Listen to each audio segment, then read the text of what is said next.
thank you, Walter Jebby, for playing that guitar for me. You're a good friend. Hi, I'm Teresa Norton. Welcome to The View from Abroad.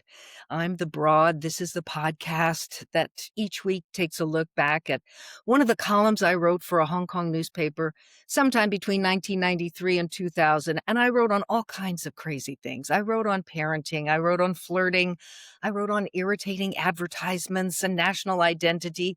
I think it's worth taking a look back and examining them to see how our views have changed and why they've changed.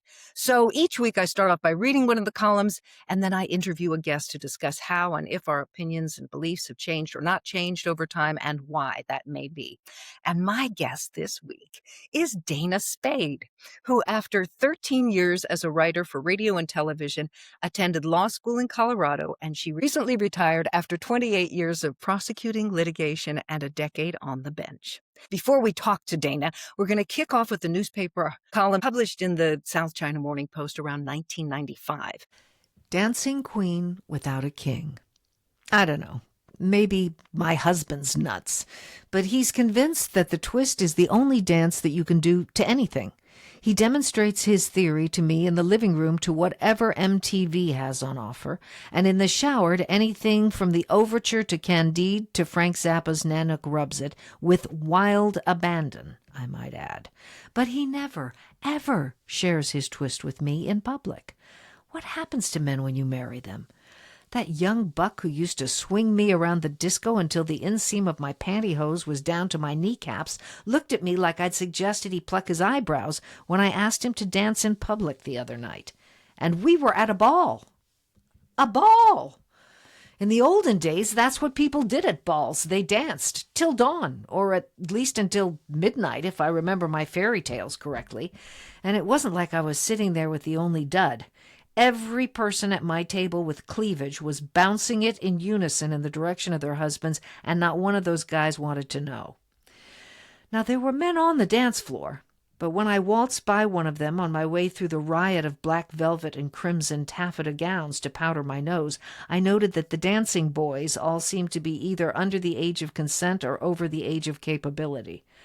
I think my husband is now caught in between those two ages and has been tossed into a limbo, no pun intended, where it is uncool to dance.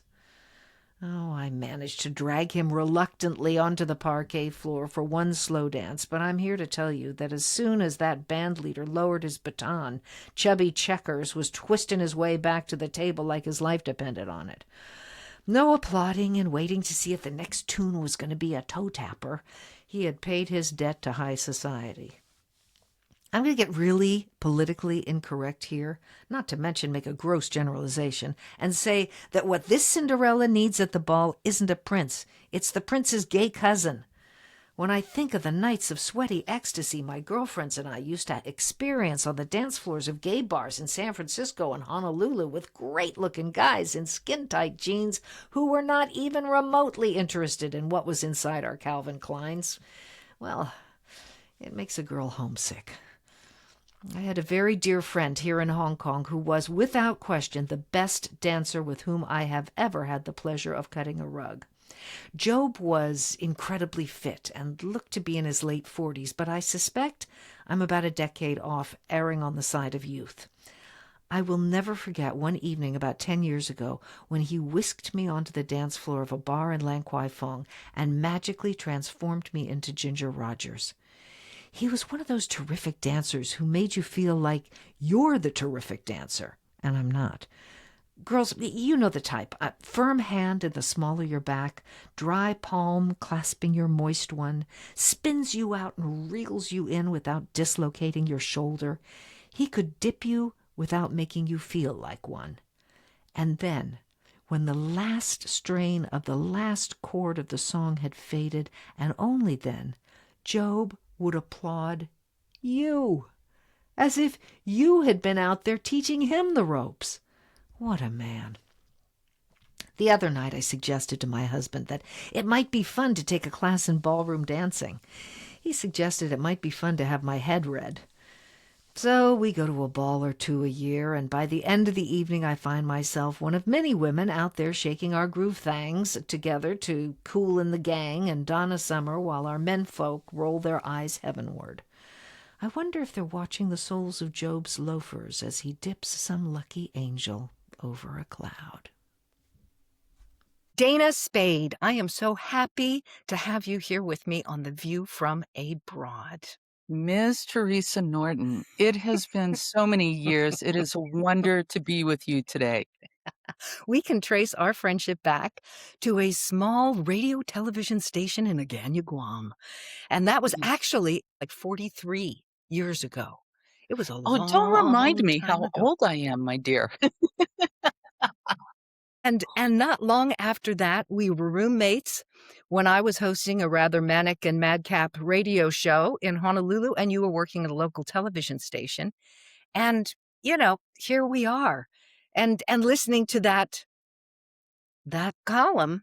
And I gotta say, first off, right out of the chute here, the very good sport who was then my husband and often featured as a subject in quite a few of these columns is no longer my spouse, but we have remained good friends and co-parents together. So that's one thing that is not current for me.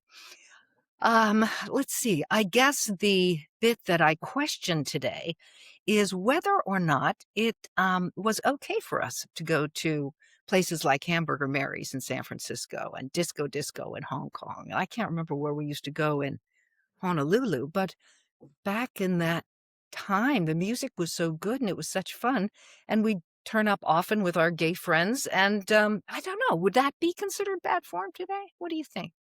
It's so hard to tell. And back in Honolulu, the hangouts were Hamburger Mary's in Waikiki and the Marrakesh. Do you remember the Marrakesh? Yes, yes. Where everyone went to be seen. It was very much the place to However, be. our celebrity du jour was always Tom Selleck would come waltzing in and take up too much room on the dance floor, and we used to say, "He's just a very attractive man, but he takes up too much room on the dance floor." Well, But I'll tell you something. I thought I should reach out and do a little dipstick poll. So I reached out to a very good friend of mine who, as he describes himself, is a gay man who is gently in his 60s. And I said to him, was that appropriate or not? Or would it be appropriate today or not? And this is what he had to say. He said, I think that's a good classic question. My theory is that this is indeed age related and perhaps city or country related.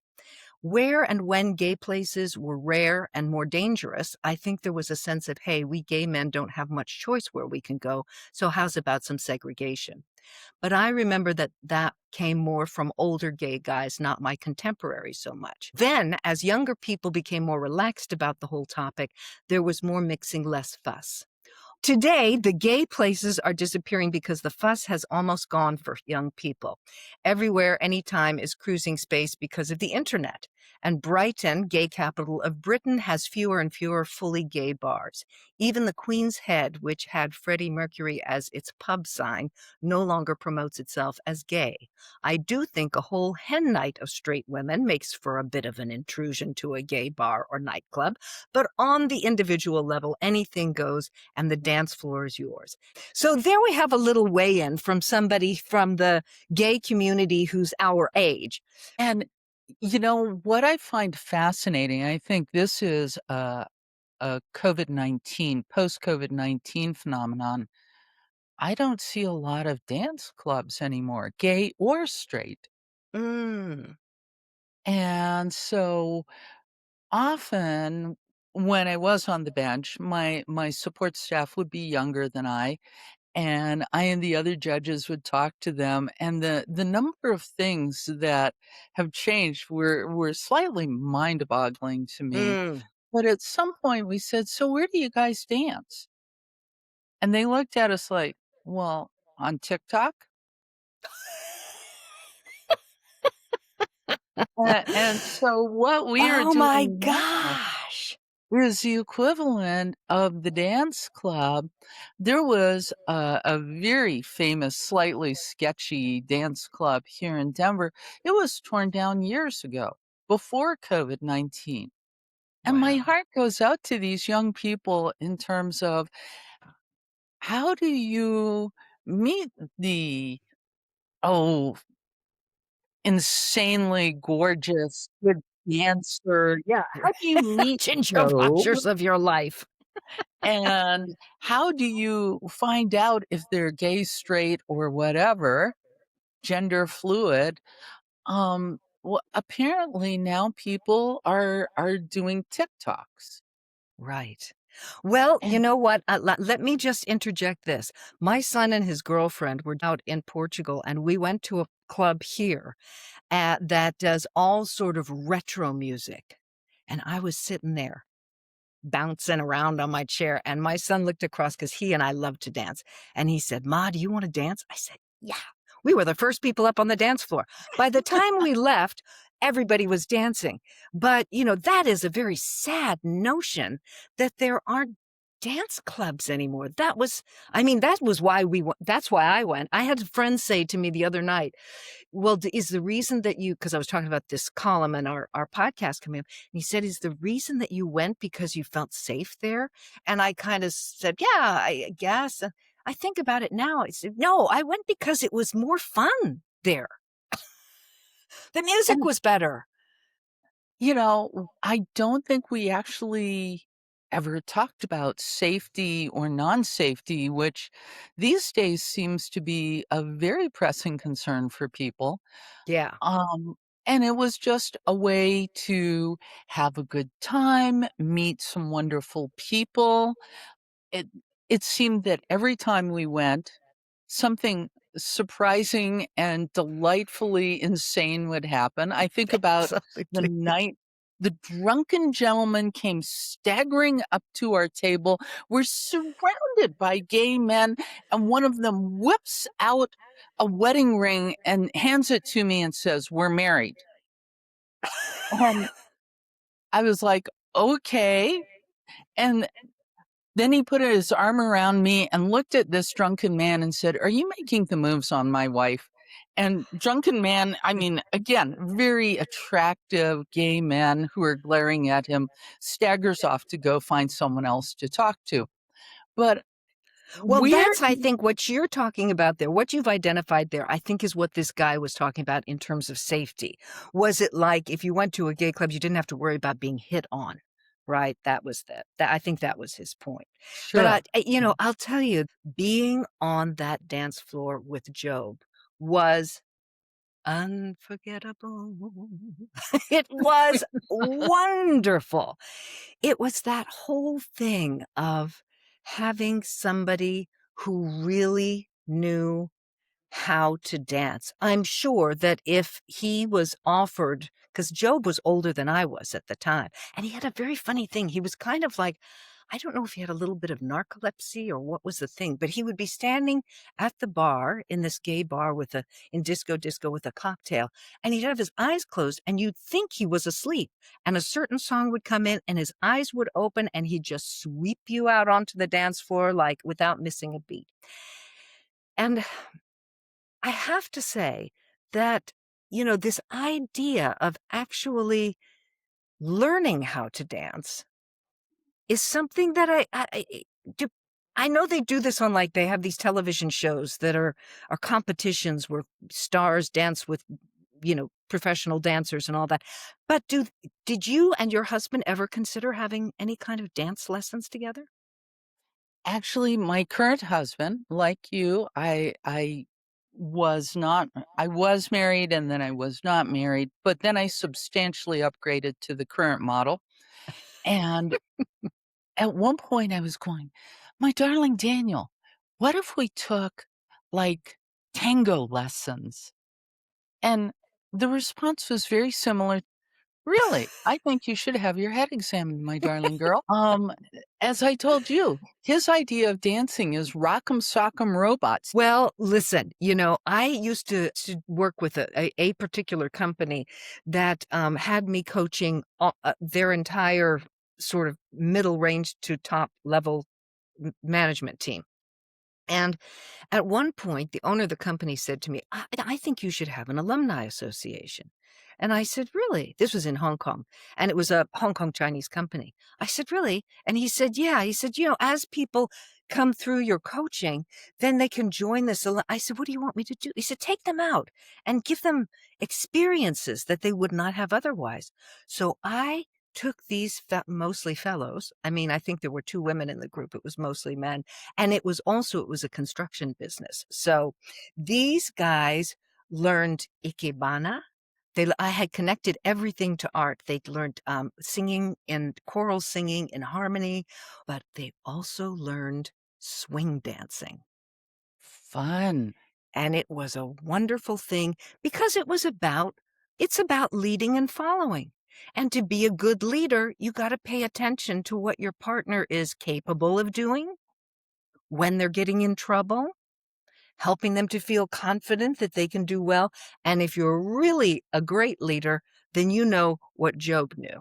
And that is, at the end of the day, you allow them to be the one in the spotlight, right? So, What's so fascinating to me is the way I met my darling Daniel was in an Aikido class. oh, And so I meet this gentleman. He actually checked me in. I thought, what a nice guy. And suddenly he turns up on the Aikido mat. And we've talked over the years about how much Aikido is like dancing because it is not an offensive martial art. You can't walk up and Aikido somebody. But if somebody is coming at you with less than honorable intentions, then you use their own momentum and get to a point where you can at least go, clearly I have offended you. Can we talk about this? And so when you practice, it's not to crush the other person or put them down. We've talked about you're dancing with a partner. You have a yeah. partner, not an enemy. And if they become your enemy, then they don't want to dance with you anymore, do they? Right, right, right. Isn't that interesting? So that's how you two met. So it was on a different kind of a dance floor, really. It was. And that's why it's so fascinating to me that Mr. Rock'em Sock'em Robots did not want to at least consider learning some dancing. I mean, here in the heart of Colorado, let's do some square dancing or do something. Let's do some line dancing. Alaman left. Listen, we're going to take a break. And then when we come back, I'm going to my ears will be perked and my eyes will be peeled to hear and see what it was in that column that sparked a memory of yours that you can share with us.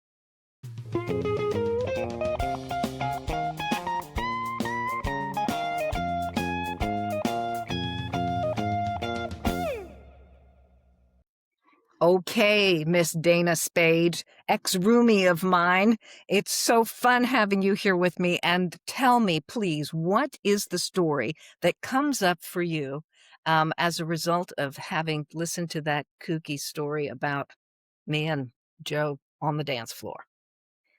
I guess part of it is thinking back to the good old days of Honolulu and the gay clubs, which apparently no longer exist, and just socializing so much more. And I find myself thinking, oh, my heart goes out to so many young people whose idea of socializing is connecting on the internet. And people no longer go to the office to work. People don't seem to go to concerts anymore. They log on Netflix or they pay a fee to see it on, I don't know, Hulu or Paramount or whatever have you. And so it seems like such a lonely society these days where we were out there. And again, we didn't think about safety. We didn't think about are people looking at us going, those 2 young ladies seem like they're a little bit tipsy and a little bit Having a out of little too control." much fun. And Well, so yeah, yeah. I mean, listen, you worked in the courts for the better part of your life. What do you see how this plays out in any way in terms of people's I criminal find behavior? it fascinating when people would come to court and just simple things, manners, the way they dress, where I'm sitting there and I'm trying not to be judgmental, but when you wear a t-shirt to court that says "shit happens" or a giant marijuana leaf on your shirt, You clearly you were know, not speaking with your counsel before you came. having a jury pool and suddenly a man in the jury box stands up and starts to walk off and it's like, "Excuse me, sir, where do you think you're going?" "Well, I have to use the loo." "Can you let us all know because there are rules associated with this, and you don't just get up and walk out of the room Yes, you couldn't do that because he may be getting up and walking out of the room to tell somebody something. or to just walk away never to be seen again," right? Yeah, yeah. Well, And s this is this yeah, I mean, so do you associate some of this with, a lack of s sociability and social etiquette that is part and parcel of being around a lot of people? And, well, I know that's sort of what the Confucian values I spent 40 years in Hong Kong. That's what those values kind of stemmed from, was to keep the peace because rude behavior pisses people off, and we have problems, right? and, what I'm seeing is kind of getting back to the dance scenario. Recently, the darling Daniel and I joined some friends at a jazz concert here in Denver. It was outdoors and there's like a band shell and a band's playing and again, all the women are bopping along and the men are being delightfully oblivious going, "I don't see anything. I don't see her," hopping and bopping there. But eventually one couple got up and much like your experience and another couple gets up and I found it fascinating. They were all people of our era, shall we say, who were dancing and twirling, and the young people were kind of sitting and looking. There was a group next to us on a blanket, and they were just kind of looking and laughing and pointing, and I could be completely full of beans here, but I felt like they really wanted to do it, they just didn't know how to go about starting. Well, it may have to do, as Alan said about the gay club scene, may have to do with where you are, because I went to I saw Shaka Khan. I saw Oh, yeah. Shaka Khan, yeah, at in, Cascais at the jazz festival there, and young people were dancing and moving the whole time, so maybe it has to do with where you are, you know? And certainly, I appreciate, not to be a huge downer right now, but I appreciate how, if you're living in the United States, being in a big arena full of a bunch of people, and listen, it's not just the United States, it's Right. just that we have um, a greater incidence of that stuff happening there. Um, I wonder to what extent that plays in the back of your mind when you're in with a big group of people.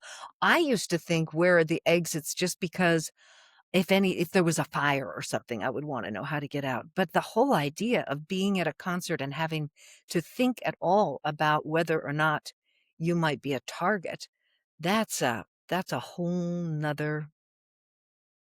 nother story. And living here in Colorado, we are the home of Columbine.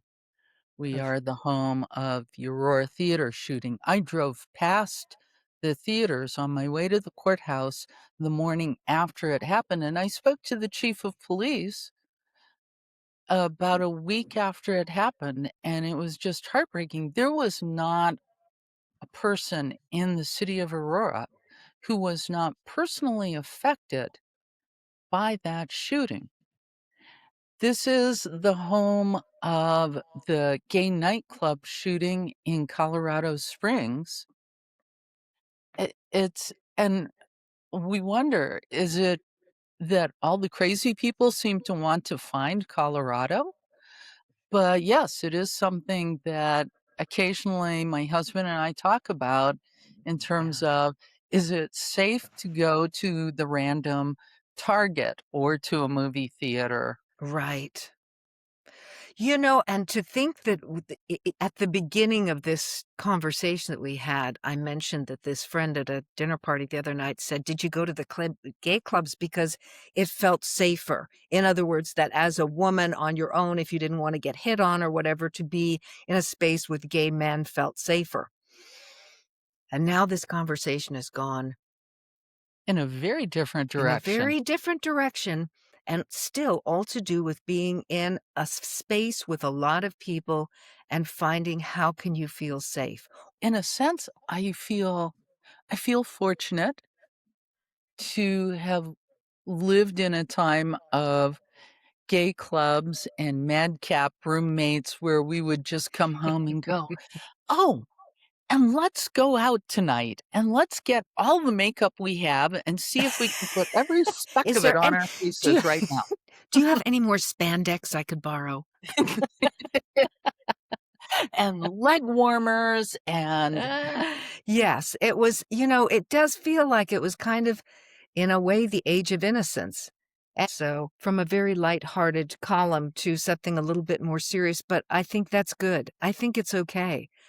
We have to understand that even out of happy memories and lighthearted anecdotes, there are real things that people are dealing with. And if you're feeling overwhelmed or you're feeling like um, it's not safe for you somewhere, I hope that you have people that you can talk to and that you have a community of friends and loved ones around you that you can speak to these things about. Because yeah, isolation is certainly, to me, I would say that is absolutely not the answer. yes, I find myself thinking about your interactions with Sam and Rachel, and I think it's almost an individual responsibility now to create safe places for those we love to dance and sing and be madcap because the impulses are still there. We as human beings want to reach out to one another. We want to have fun. And so I think as mums and aunties and just friends down the street, to try and create safe social places, physically safe and emotionally safe, to be a little bit madcap and wild. And to think about that, and whether it's a dinner party or a dance party or a Halloween party or whatever have you, Yeah. to try and reach out to others. Yeah, I think that's a great way to end it. Thank you for that, Dana. That's wonderful. Listen, thank you for being here with me today. This has been terrific. It's so Thank lovely to see you. you. And I want to thank everybody who's tuned in today. Thank you so much for being with us. And, remember, breathe all the time, come up slowly. And as my dear friend Geraldine used to say to me when I would be worried about what was going to happen next, hey, and what if it's good?